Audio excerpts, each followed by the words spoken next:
Hello everyone. जैसे कि आप जानते हैं RS 2021 यानी डायरेक्ट रिक्रूटमेंट बैच ऑफ 2021, जिसमें मैं भी एक अधिकारी हूं, हम लोगों को डिस्ट्रिक्ट अटैचमेंट फॉर ट्रेनिंग के लिए भेज दिया गया है 4 जुलाई से, और मेरी ट्रेनिंग यहाँ जयपुर कलेक्ट्रेट में चल रही है। आप जानते हैं कि ट्रेनिंग के दौरान फेज़ वाइज ट्रेनिंग होती है, बहुत सारे एक्सपीरियंसेस देखने को मिलते हैं, हर एक सेक्शन में जाने का मौका मिलता है, लोगों से इंटरेक्ट करने का भी मौका मिलता है, और किस प्रकार से अधिकारी लोगों की समस्याओं को सुनते हैं उसको देखने का और उसको सीखने का मौका मिलता है। तो हमें भी एक ऐसा ही मौका मिला, हम एक जन सुनवाई में गए। कहाँ गए ये तो मैं आपको नहीं बताऊंगी, पर मैं आपको ये ज़रूर बताऊंगी कि जन सुनवाई है क्या। प्रत्येक सरकार चाहती है कि वो लोक कल्याणकारी कार्य करे, लोगों की परिवेदनाएं समय पे सॉल्व हों, और उनके लिए जिस भी स्तर पे जो भी कार्यवाही सुनिश्चित की जा सकती है वो की जाए। इस मामले में मतलब ये मैं कहती हूँ कि प्रत्येक मुख्यमंत्री का दायित्व है, और प्रेजेंट जो मुख्यमंत्री जी हैं वो भी इस बात को बहुत ही गंभीरता के साथ लेते हैं, और उन्होंने बहुत सारे ऐसे कदम उठाए हैं जिनके माध्यम से मैं कह सकते हैं कि लोगों की बातें सुनी जाती हैं और उन पर काम किया जाता है।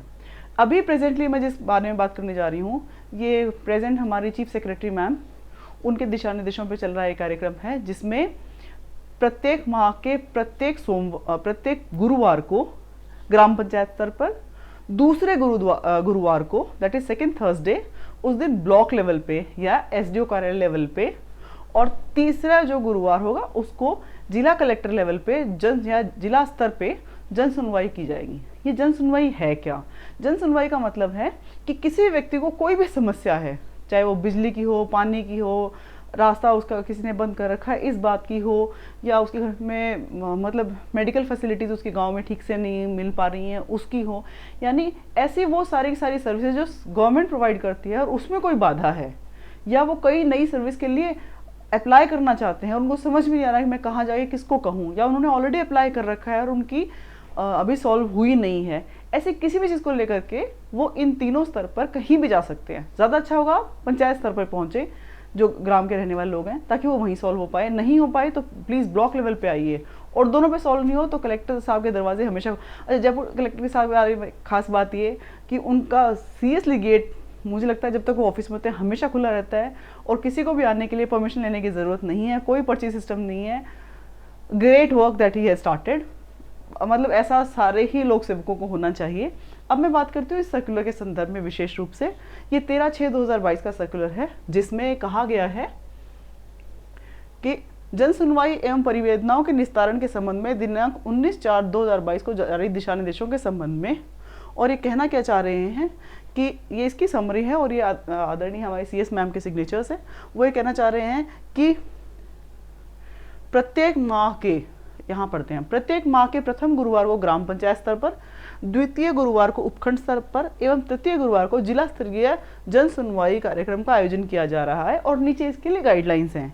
Let's go through the guidelines quickly. ये है ग्राम पंचायत स्तर पर जन सुनवाई एवं समाधान की क्या व्यवस्था की जाएगी। तो उस व्यवस्था के लिए कहा गया है कि आपको एक शिविर लगाना है। शिविर आप अपने कार्यालय में भी लगा सकते हैं, और इस शिविर में ग्राम पंचायत स्तर के अधिकारी के कर्मचारी तथा ग्राम विकास अधिकारी यानी विलेज डेवलपमेंट ऑफिसर, VDOs, उनके अलावा पटवारी, गिरदावर, PHD department, electricity department, PWD, जल संसाधन विभाग और चिकित्सा विभाग के जो पंचायत स्तर के लोग हैं वो अवेलेबल होंगे, और वो लोगों की समस्याओं को सुनेंगे और उसको सॉल्व करने की कोशिश करेंगे। अगर वहीं हो जाता है तो बहुत बढ़िया, अदरवाइज को संपर्क पोर्टल में भी डालना मैंडेटरी है, और एस्केलेट करने की आवश्यकता है, यानी हायर लेवल से अप्रूवल लेना है तो उसके लिए भी जो भी प्रोसेस है वो प्रोसेस फुलफिल की जानी चाहिए।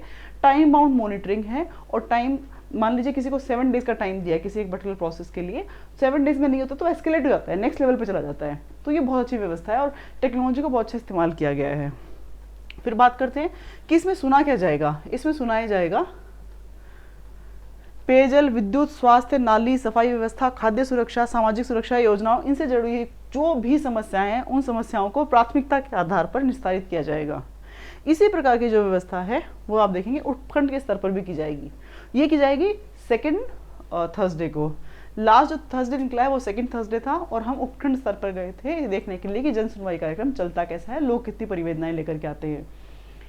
उस शिविर में करीब थे 50 से 55 परिवादी आए थे, और उस शिविर में उन लोगों को बताया गया था कि जो जो उनकी समस्याएं अच्छे से सुनी गई, और किस लेवल पे वो निस्तारित होनी है। बहुत सारों का तो वहीं देन एंड देयर ही इंस्ट्रक्शंस दे दिए गए थे आदरणीय एडीएम सर के द्वारा कि आप इसका निस्तारण करेंगे, और इनफैक्ट उनको टाइम भी दे दिया गया, और जितनी भी परिवेदनाएं थी उन सबको संपर्क पोर्टल पे भी अपलोड कर दिया गया।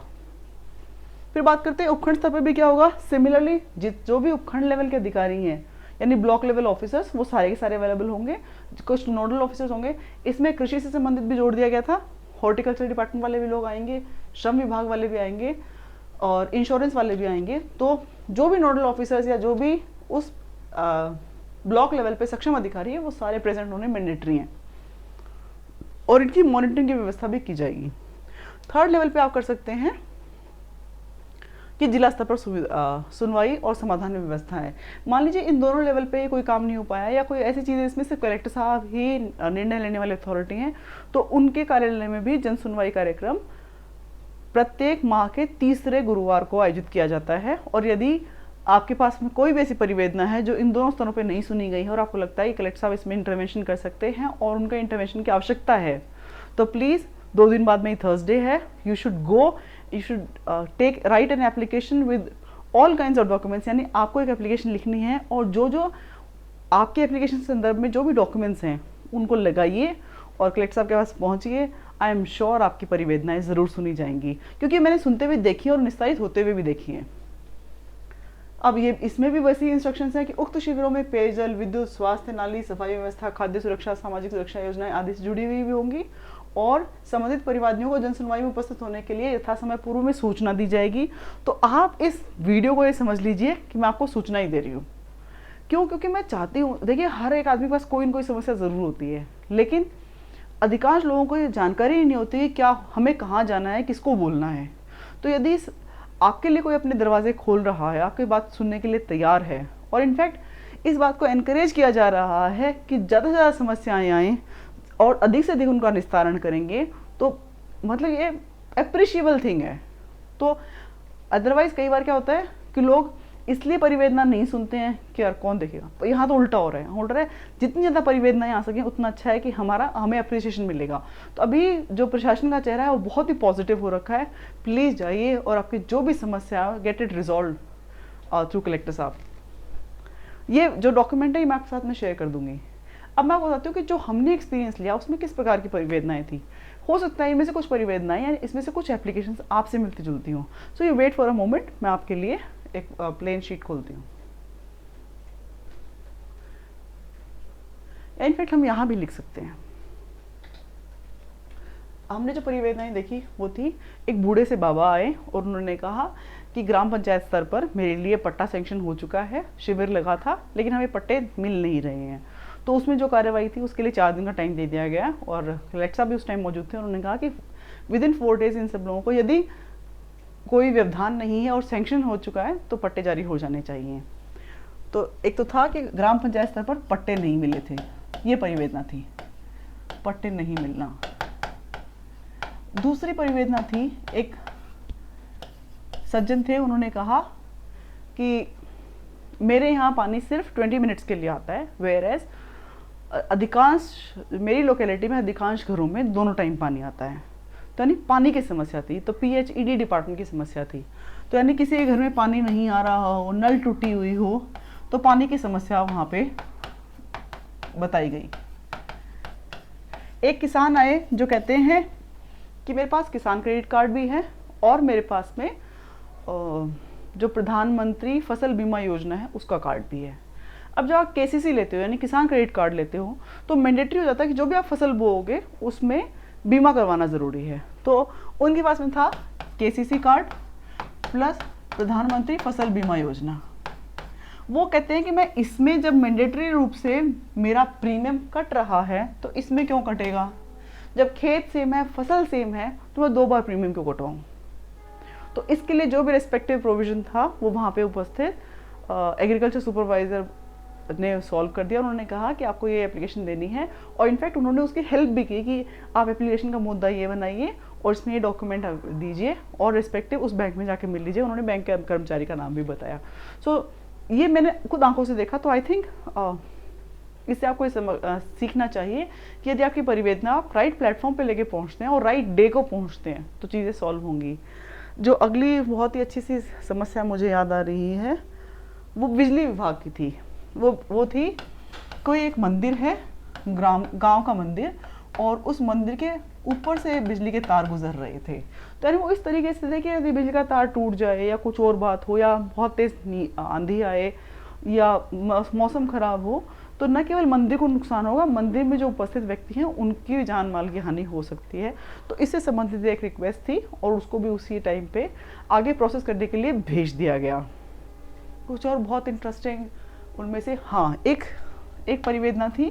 किसी व्यक्ति ने कहा कि हम 6-7 लोग इस पर्टिकुलर गली के अंदर रहते हैं और हमारी गली तक पहुंचने का जो रास्ता है वो सरकारी यानी गैर मुमकिन रास्ता है, सरकारी रिकॉर्ड में दर्ज है, लेकिन उसमें किसी ने बड़े बड़े पत्थर डाल दिए हैं और हमारा रास्ता ब्लॉक हो गया है। तो उन्होंने रिक्वेस्ट की कि हमारा रास्ता खुलवाया जाए। तो ये भी उसी टाइम रिजॉल्व करने के लिए इंस्ट्रक्शंस दे दिए गए थे और इनफैक्ट टाइमलाइन भी दी गई और एसडीओ सर ने ये भी कहा कि मैं कॉल बैक करके पूछूंगा और मुझे घटनास्थल की पिक्चर्स भी भेजी जाएँ। तो आई थिंक इस प्रकार की कोई ना कोई छोटी मोटी समस्याएं हम सभी की। अच्छा, एक समस्या ये भी थी, एक छोटी बच्ची आई, प्रोबेबली 7th और 8th स्टैंडर्ड की, एंड शी सेड कि मैं 2 साल पहले तक मुझे पेंशन मिलती थी, ये जो स्कॉलरशिप मिलती थी, लेकिन अब नहीं मिल रही है। तो उसकी स्कॉलरशिप क्यों रुकी हुई है, इसके लिए कौन से कारण थे, उसके लिए उसी टाइम दिशा निर्देश दे दिए गए थे। तो यानी स्कॉलरशिप की जो समस्या है उनको भी आप वहाँ लेकर के आ सकते हैं। कोई भी ऐसी चीज़, सरकार की कोई भी योजना जिसके लिए आप एक आप एक पोटेंशियल लाभान्वित हो सकते हो और आपको लाभ नहीं मिल रहा है, किसी कारण से रुक गया है या आपको नई एप्लीकेशन लगानी है, उन सब के लिए it's going to be right platform. Please come up front and लोगों को बताइए। मतलब इस वीडियो के माध्यम से मैं सोच रही थी कि पढ़ाई का कोई वीडियो बनाऊँ, पर पढ़ाई का वीडियो मैं हमेशा बनाती ही रहती हूँ। तो मुझे लगा कि ना, पढ़ाई का वीडियो बना करके भी अल्टीमेटली आपको आरएस बनना है और लोगों का काम करना है, तो क्यों ना मैं आज ये फ़र्ज़ तो निभाऊँ कि मैं इस चैनल के माध्यम से लोगों को कहूँ कि आपकी कोई भी परिवेदना, आपकी कोई भी समस्या है और आपको लगता है कि मैं जाके किसको कहूँ, समझ में नहीं आ रहा है, तो प्लीज़ इस जन सुनवाई शिविर में पहुँचिए। कब?